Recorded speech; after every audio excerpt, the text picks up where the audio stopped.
I'm going to go ahead and introduce our readers for this evening. MK Chavez is the award-winning author of Mothermorphosis and Dear Animal. She is curator of the reading series Lyrics and Dirges, co-director of the Berkeley Poetry Festival, poetry editor for Rivet Literary Journal, and guest editor at Nomadic Press. Chavez has been a visiting instructor at Stanford University, San Francisco State University, Mills College, and Hedgebrook. She's the recipient of an Alameda County Arts Leadership Award, the Penn Oakland Josephine Miles Award. You can find her most recent publications in Bags of Coffee from Nomadic Coffee and on the Academy of American Poets Poem a Day series. Please welcome MK. And July Westhale is an essayist, translator, and the award-winning author of Trailer Trash and Via Negativa, right here, the reason we're here this evening, which Publishers Weekly called stunning in a starred review. Her most recent work can be found in McSweeney's, the National Poetry Review, Prairie Schooner, Calyx, Hayden's Fairy Review, and the Huffington Post, among others. She also has an inventively named collection of salty chapbooks. When she's not teaching, she works as a co-founding editor of Pulp magazine. You can find her at julywesthale.com. Please join me in welcoming July Westhale. Thank you both. Okay, so I think that's me. I'm really excited to be celebrating July's new book. Just you having a new book out in the world cheers me up, July, but this book sounds really amazing and I'm so excited to curl up with it and read it. Your writing is and has always been really magical to me and really inspiring. I love reading poetry that makes me feel like immediately stopping everything I'm doing and going and writing a poem. And that's how I feel when I read your work.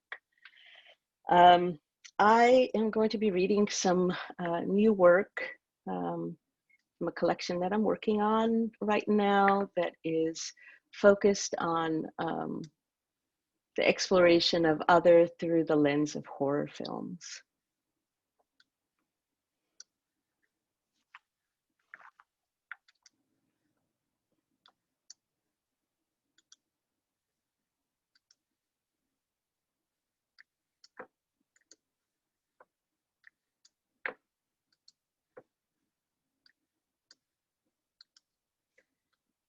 What happened?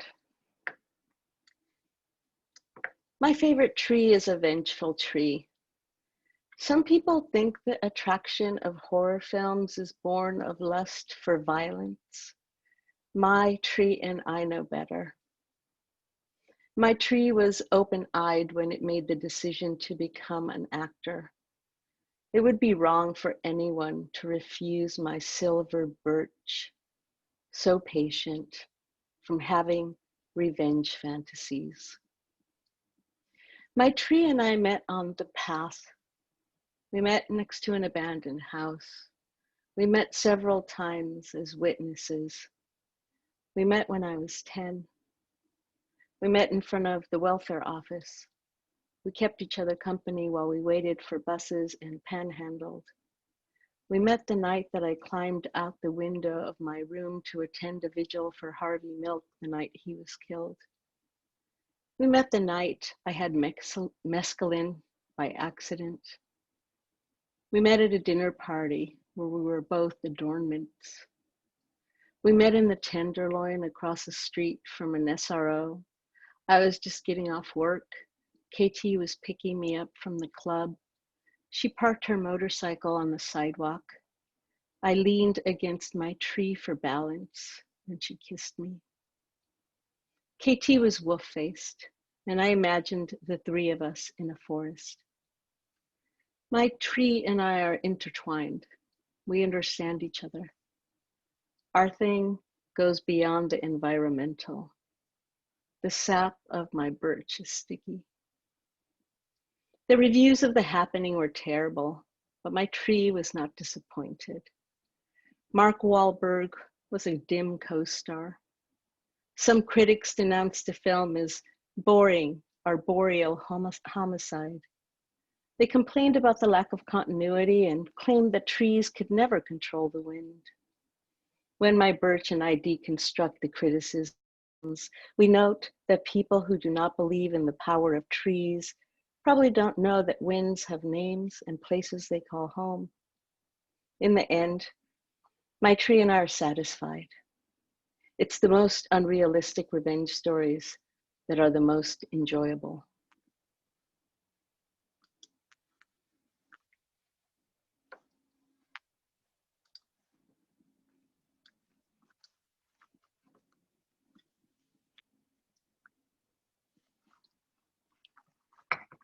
I was a mixed race zombie. If I could, I would eat from the top of my head. I would feed the seventh chakra, that mysterious lotus, 1,000 petals and 20 layers of 50 more petals. I wasn't born a relentless creature of resurrection.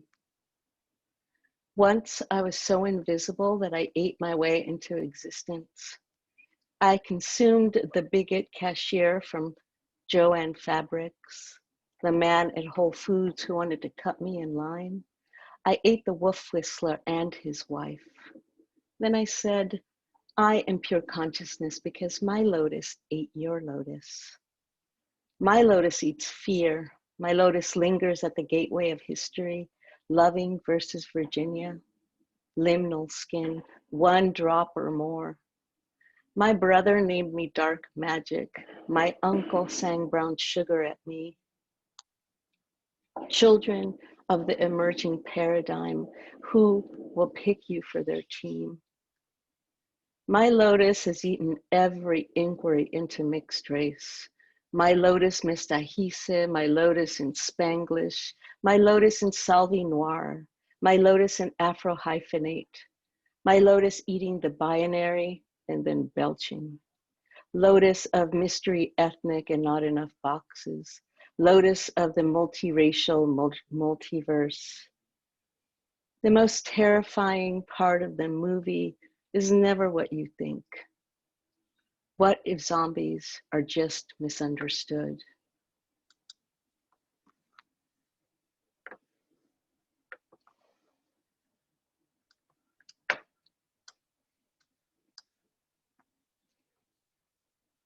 Digesis of the bear in midsummer. The practice of crawling in and out of the bear skin. The way in which grandmother begged, don't get a tattoo. Your dark skin is already working against you. And then the year the bear made friends with the man who owned the corner store, who would like to say, I like the color of your skin. The bear found reasons to visit the store. Cigarettes for father, Jolly Rancher candies to stain the tongue, and occasional milk. It was the first time the bear's color was not a warning or a resentment. The iris opens and opens. The bear is fictional space. The world of midsummer is an ellipsis. Here, in this whiteness, my blackness is pure macula. There, a light in my eyes.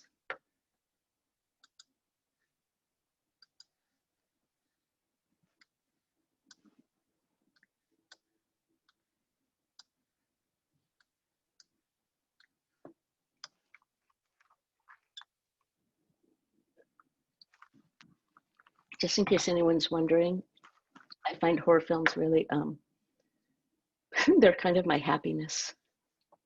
The two Marias. Demon in my trachea, shining her transformation into a rite of passage. Damon as interrogation of childhood and mother's schizophrenia. Demon as woman part that turns its head 360 degrees. Demon is vomiting again and making a mess.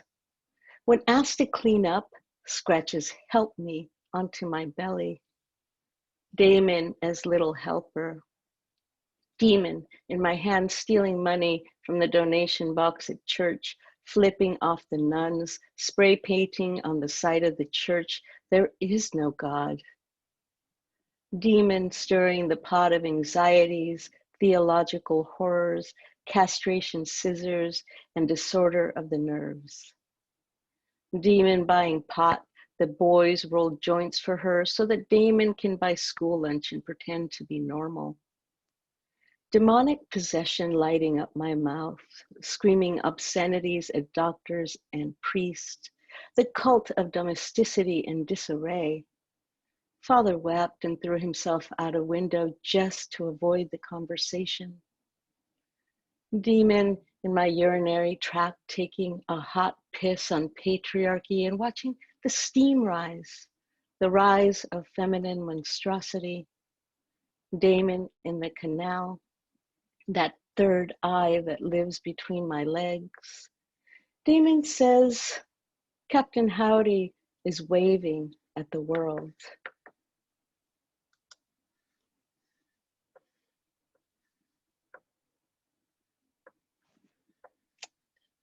Okay, I have two more for you. I think this one's kind of a sweet one. A letter from Rosemary's Baby. In her red room, I emerge among poppy heads that populate the wallpaper. Mother dreams that her bed is floating on a vast ocean. I watch how they undress her, this vessel, this woman undone. I pick her because she is sacrilegious and sleeping with Satan. I approve of her short hair and mini skirts. My mother is eating raw meat and upsetting the neighbors. I am the unexpected, the leading role in hot pink, a mass hysteria, the little nightmare. Men making decisions about women's bodies. I'm primal, baby gaze. Mother loves me like Mary who doesn't need Joseph. I bring woe wherever I go. I love a single mother all to myself.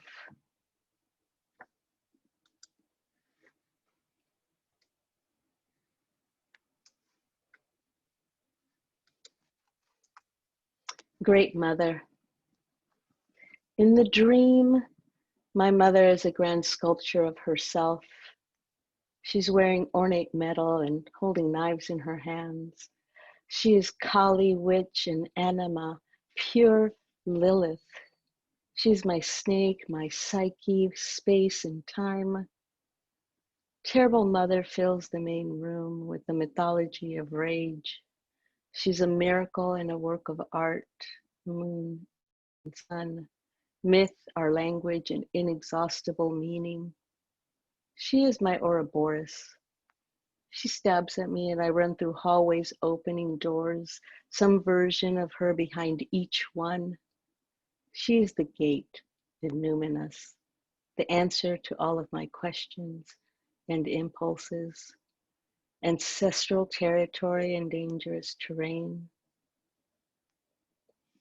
If we are every character in our dreams, I am mother and knife.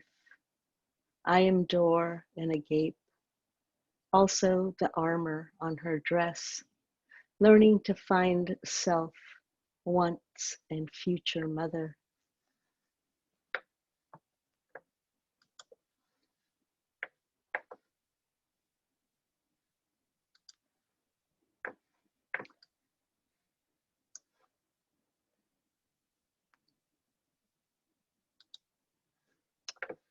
And I thought I would leave you all with what I think is a happy one. Consumption. There is so much to be said about a red dress. Naturally, it's haunted. It likes to float and watch couples sleep. It hates washing machines, and a dog will recognize it and run across a field to tear it to pieces. Poets have written about red dresses and pig snouts. It's true that a department store can appear to have magical powers, but the red dress is innocent, like a witch. Everything's forgivable under capitalism. Dress for success, it's hyperbolic. A dress is After all, just a dress. Thank you.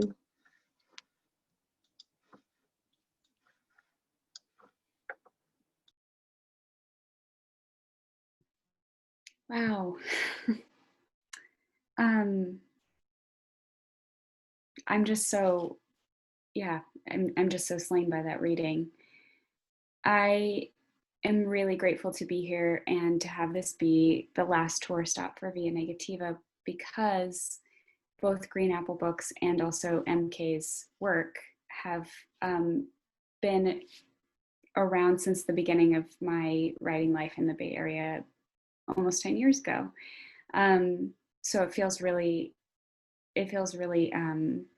humbling to be able to be in this space. And I was writing earlier about some of the things I really enjoy about MK's work specifically, and I'd like to read. First, I want to say that I can't wait till this manuscript comes out. I started to take notes of the lines that I like, but there were so many.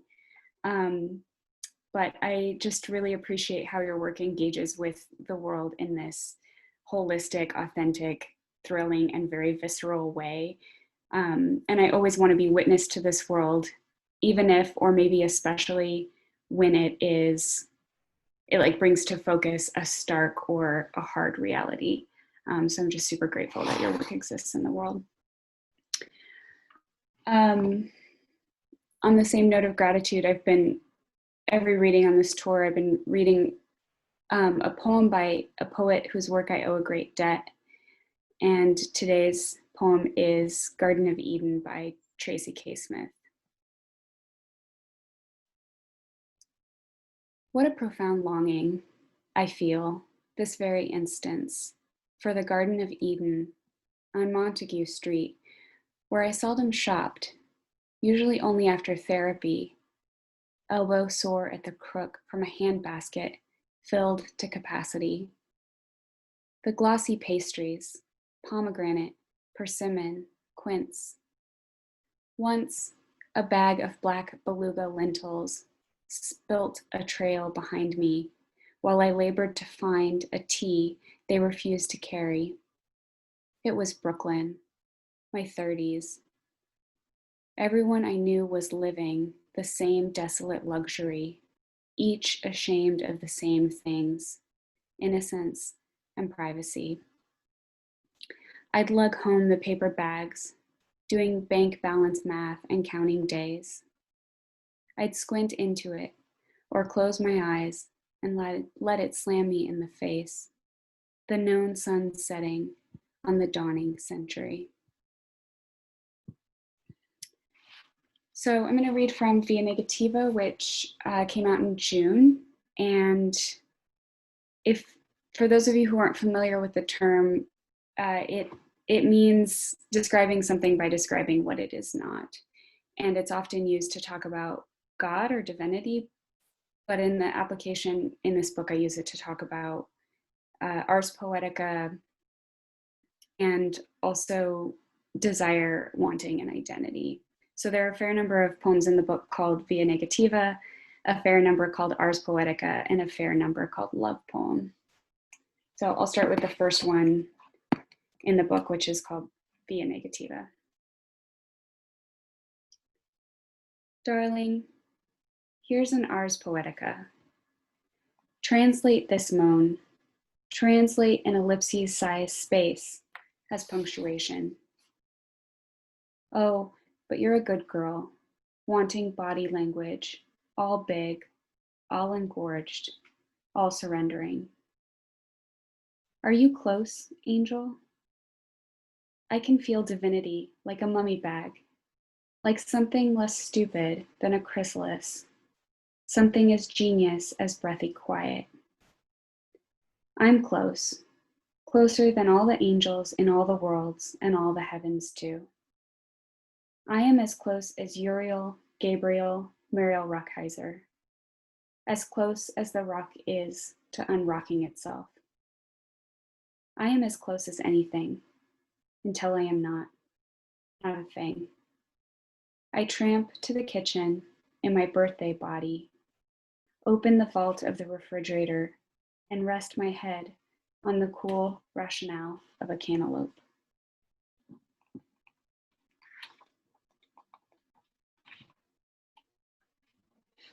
You animal. A grand applause, the whoosh of our exits, red rose bloodlets on the gurney, and now we present ourselves to the world. How beautiful, beautiful, how wrinkled, how old, how like death we are on our first birthday. A blue-masked man, likely, snipping the feeding tube, inciting ire. Who knows the story of our birth better than we do in moments of adult unconsciousness, years down the liver-spotted road? Sometimes, while eating an exquisite meal, sometimes while getting fucked hard, or in the moment of falling deeply asleep, losing all ability to move. Something bolded. This is what being born is, and it is as surely felt as the sudden stillness of equinox. The intersection where one body empties and one manifests. A friend shows me the photos she has taken of her pets after their little resonant deaths. Somatic release, she says. The snake upside down on a white marble. The finch locked and stalked in his feathered cerecloth. Her human fingers so warm and individual. Ritual aperture. We know, but do not know, the wildness of ourselves.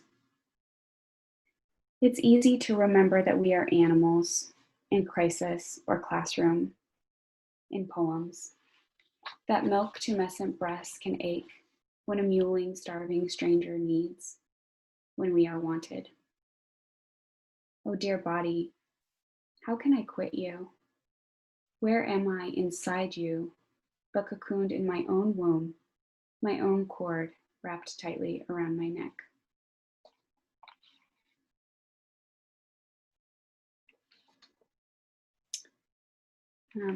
I'm sort of an astrology nerd.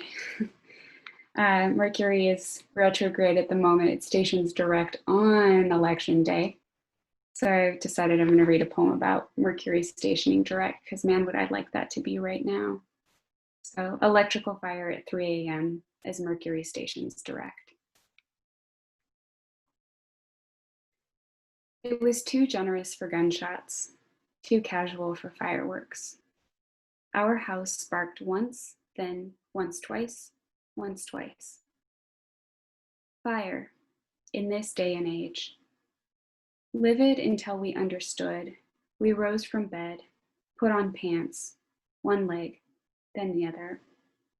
You called the fire chief.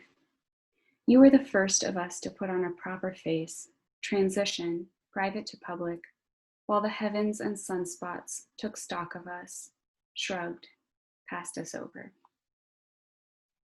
A long time went by, everyone in their discarded clothes, jeans over pajamas, trading tales of worse than a telephone pole on fire, more gruesome by the minute, as if we weren't all just country kids who'd forgotten meteor showers. The dark, like line breaks, the sound of night beneath sound. I tell my fair share, look at you to corroborate, and you are gazing up at it.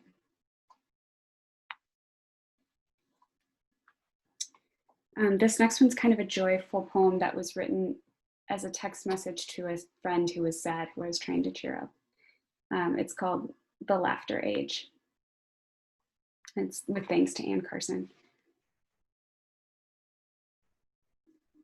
When I am there, many empires from now, laughter will be a thing of the past, the laughter age, which will have ruled longer than the Ottoman, but not as long as the Byzantine, which will have kept us in stitches and fits long enough to notice its absence, but not enough to remember its balm.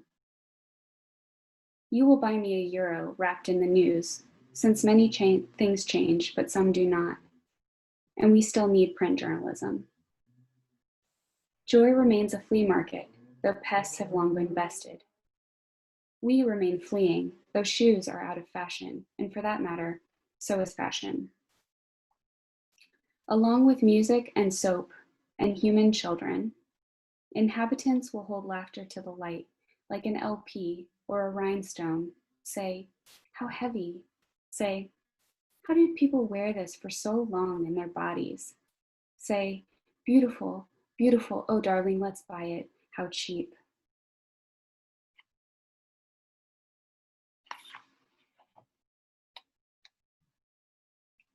If I get caught taking mood stabilizers.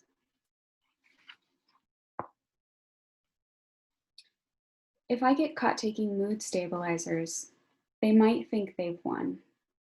The thing about the mouse and the cookie, etc. What is it to walk untethered? I'm not trying to be insolent or strange in speech or act like I know what it is to be a cask or a rind. I eat peel with the best of them. I enjoy the bitter. I have a profound experience of bitterness. The world is a place of rock. It jetties. It cuts soft skin. It is made of stubbornness, but stone is a slow burn. An example, the internet is no net at all, but a fun home, a roadside attraction, another sighting of Bigfoot. Who but he could make such a large print? I take the thing that is like chalk in my mouth. I have for years. Dimmed lights, low volume, long drives, standing ovations. This is what it's like. Sentence small, eternal, and hushed. And I just have two more for you.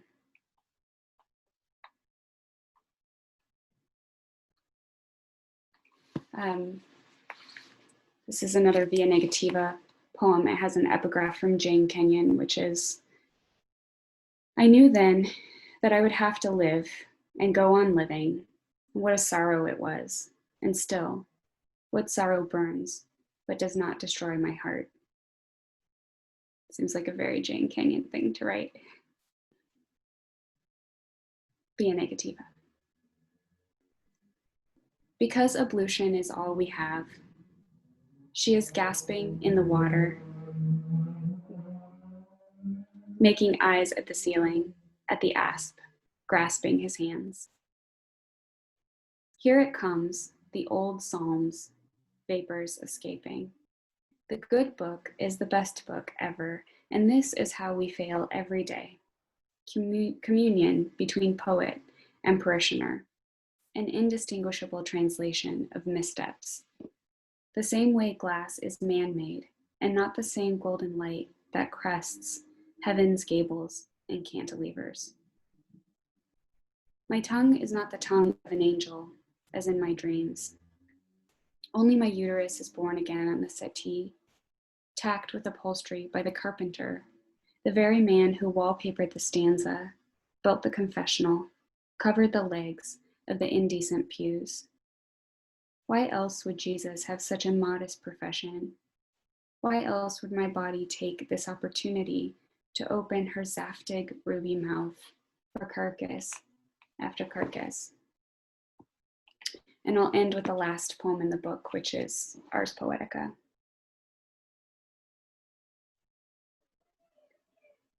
This is the poet I imagined, strapped to my back as I dive from the Cessna, or strapped on in a purple harness, the width and length just right. Just right, the angel of mercy or routine bangs down the door, a hitch in his giddy-up. Just right, smashes the bee, that klutzy martyr.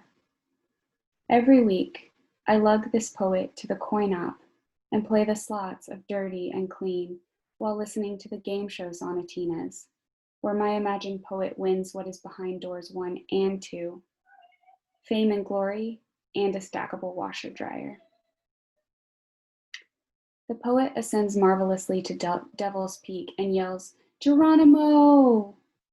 The poet is naked in Dead Man's Gulch and only lolls about in love under doting stars on Heavenly Mountain but once or twice a lifetime, and is sure to spare the reader after book 2. In a bind, the poet always unshackles, bakes a file into a cake, knows a thing or two about striptease. The poet has down pat a clove hitch, a prusik, and a good slip knot. Always on speed dial, he'll show up in a Miata with the roof down and say, "Get in, loser, we're going out on the piss," and "Have you met my very single friend?"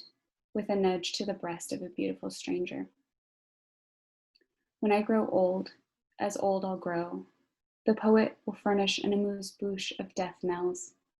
Fear not, and it will be kind, and will keep me from narrow-like claims of the world's losses. He will take my hand beatifically, like a lamb or a gavel, and lead me to the grand laundromat of souls, and with precise timing, take his leave of me. Thank you. That was a beautiful reading. I love the mix of the, of the consistency of the titles of Ars Poetica, and then the surprising, beautiful titles that and kind of long titles that you have for some of the poems that come up. Thank you very much. Thank you.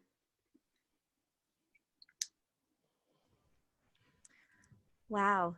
Thank you both so much. What a real treat and privilege to be able to hear both of your voices. It's such a gift.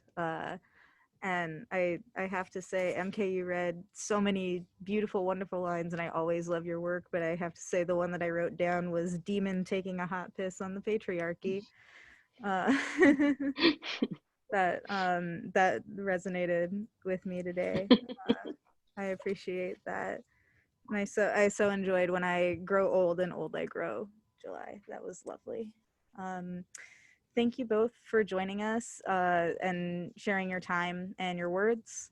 And thank you all out there listening. We really appreciate it. Both July and MK's books are available on our website and in store. It's greenapplebooks.com. And thank you again for joining us. If you have any friends that weren't able to catch the reading this time around, we'll post this on our YouTube later, and feel free to view and share that. But other than that, thank you again to you both and to you all, and have a good night. Thank you both so much. Good night. Thank you, Karth. Thank you, July. Thanks, MK. Take care.